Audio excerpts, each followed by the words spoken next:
Merci d'être avec nous et j'ai la chance d'être en ligne avec Claude Raynal. Bonjour Claude Raynal.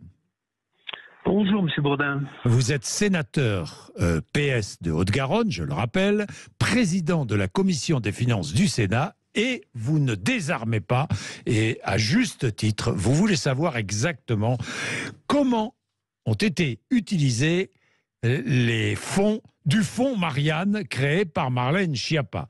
2,5 millions d'euros dans ce fonds lancé par Marlène Schiappa, alors ministre déléguée à la citoyenneté. Je me souviens du jour où d'ailleurs où elle a annoncé le lancement de ce fonds, puisque c'était face à moi, pour lutter contre le séparatisme.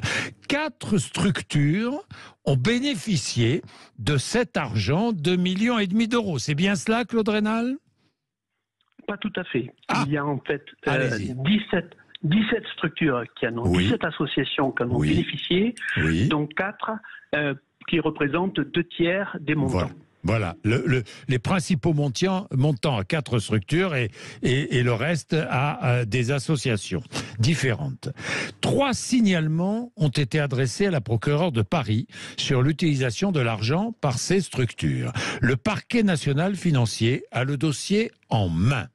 Il y a par exemple 350 000 euros versés à l'Union des sociétés d'éducation physique et de préparation militaire et notamment la rémunération de 2 ex-dirigeants, dont un certain Mohamed Sifaoui, qui s'est fait connaître par des enquêtes plus ou moins sérieuses, et je dirais même pas trop sérieuses, notamment dans le 13e arrondissement, il y a bien longtemps. Bon, mais Claude Raynal, vous, sénateur de Haute-Garonne, président de la commission des finances du Sénat, vous demandez maintenant une enquête parlementaire, c'est bien cela, une commission d'enquête parlementaire.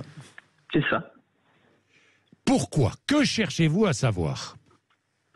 Eh bien, écoutez, d'abord, dans un premier temps, j'ai constaté, comme vous, qu'il y avait un débat autour de la réalisation des travaux de 2 associations principales qui avaient finalement bénéficié des moyens les plus importants.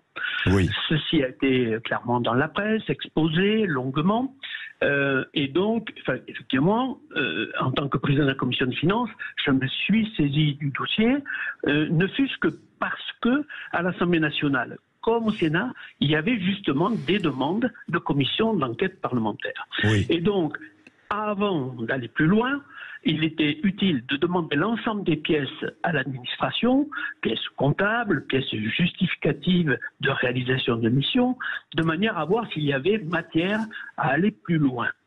Et effectivement, ma conclusion, c'est que sur 2 des associations, à ce stade, il faudra regarder plus loin bien sûr, mais à ce stade, sur 2 associations, il y avait des difficultés qui étaient d'ailleurs pointées par l'administration et donc qui devaient donner lieu à compréhension et à explication. Bon, Claude Raynal, difficulté, c'est un euphémisme un peu. En fait, question, est-ce qu'il y a eu gestion opaque des fonds ou est-ce qu'il y a eu malversation? C'est ce que vous cherchez à savoir. C'est ce qu'on cherche à savoir, mais ce que je n'ai pas évidemment. Alors, sur Oui. une des associations, que vous avez d'ailleurs citée, il y a effectivement, une plainte qui a été déposée et un article, ce qu'on appelle un article 40, qui a été déposé auprès du procureur de la République par l'administration elle-même. Ce qui veut dire que l'administration considère qu'il y a une difficulté puisqu'elle soulève le sujet elle-même. Une plainte, c'est intéressant de le savoir. Une plainte a été déposée. Exactement. Donc c'est ce qu'on appelle plus exactement un signalement. Oui, un signalement. Un signalement. Et il y a ensuite d'autres aspects qui sont 2 plaintes par ailleurs. Concernant ce signalement, c'est très clair, ça veut donc dire qu'il y a effectivement une suspicion par l'administration de malversation. Je ne vais pas plus loin que ce que dit l'administration à ce stade. Bien sûr. Concernant la 2e association, là c'est très différent. Il y a un travail qui a été réalisé, c'est indiscutable, il y a des vidéos qui ont été faites, qui correspondent d'une certaine façon, je ne juge pas de la qualité, mais à la commande. Mais par contre, il y a eu une difficulté dans la réalisation et notamment, il y a des passages qui ont été soulevée par l'administration pour considérer qu'il y avait eu une utilisation malheureuse de terminologie de nature plutôt politique.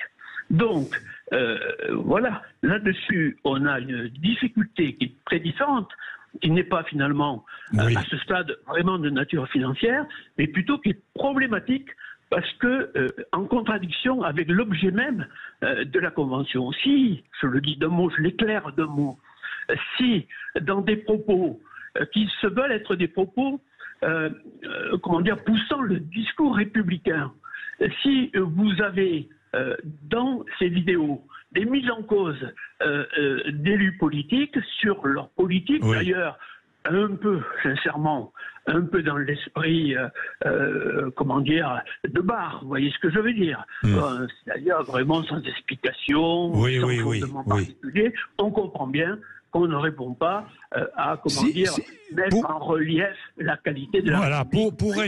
Pour résumer, sénateur, la première association est soupçonnée d'avoir peut-être versé des salaires qu'il ne fallait pas verser, d'avoir utilisé l'argent de l'association à des fins qu'il ne fallait pas, à de mauvaises fins, avec une gestion opaque et peut-être des malversations. Et dans le deuxième cas, il s'agit d'avoir utilisé l'argent, si j'ai bien compris, le soupçon, c'est utilisation d'argent pour faire de la propagande politique. C'est le soupçon, et donc ce soupçon, il est clairement exposé par le comité interministériel qui gère ce fonds, en disant qu'il y a eu des alertes sur ce sujet.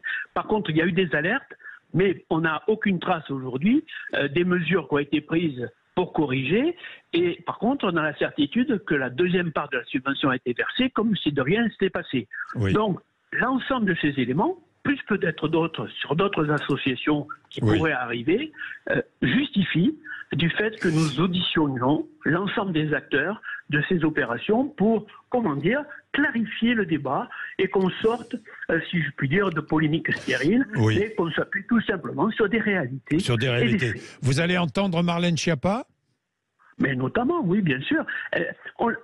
Forcément, on l'entendra, ne fût-ce que parce qu'elle est, en responsabilité de son administration sur cette gestion des fonds, tout simplement. Donc, on entendrait, si cette commission est acceptée par le Sénat, je le fais à ce stade que la proposer. Si elle est acceptée par le Sénat, on entendrait l'ancienne ministre, la ministre en charge, l'administration, le cabinet de la ministre et quelques associations, de manière à avoir une vision complète des choses. L'intérêt de la commission d'enquête, j'en dis un mot, c'est surtout d'avoir effectivement des auditions sous serment. C'est très important. Bien sûr, c'est très important aujourd'hui. Lorsque l'on monte devant une commission d'enquête sénatoriale, on peut avoir des amendes extrêmement élevées, on l'a vu dans le passé. Extrêmement lourdes. Je rappelle qu'il s'agit de l'argent du fonds Marianne, qui a été lancé par Marlène Schiappa après la mort de Samuel Paty. C'est tout à fait cela. Et d'ailleurs, vous avez demandé au gouvernement l'accès à certains documents, je crois savoir, Claude Raynal. J'ai demandé même, l'accès à tous les courriers, mails, retranscriptions de toute nature, permettant de voir comment les choses s'étaient passées entre les associations, l'administration et le cabinet de la ministre. Merci Claude Raynal. On suivra l'affaire, évidemment, de très près. Merci à vous. Merci à vous, président de la Commission des finances du Sénat. Ce sont des informations Sud Radio le matin. Vous ne ratez rien entre 10h30 et midi et demi dans Parlons vrai chez Bourdin.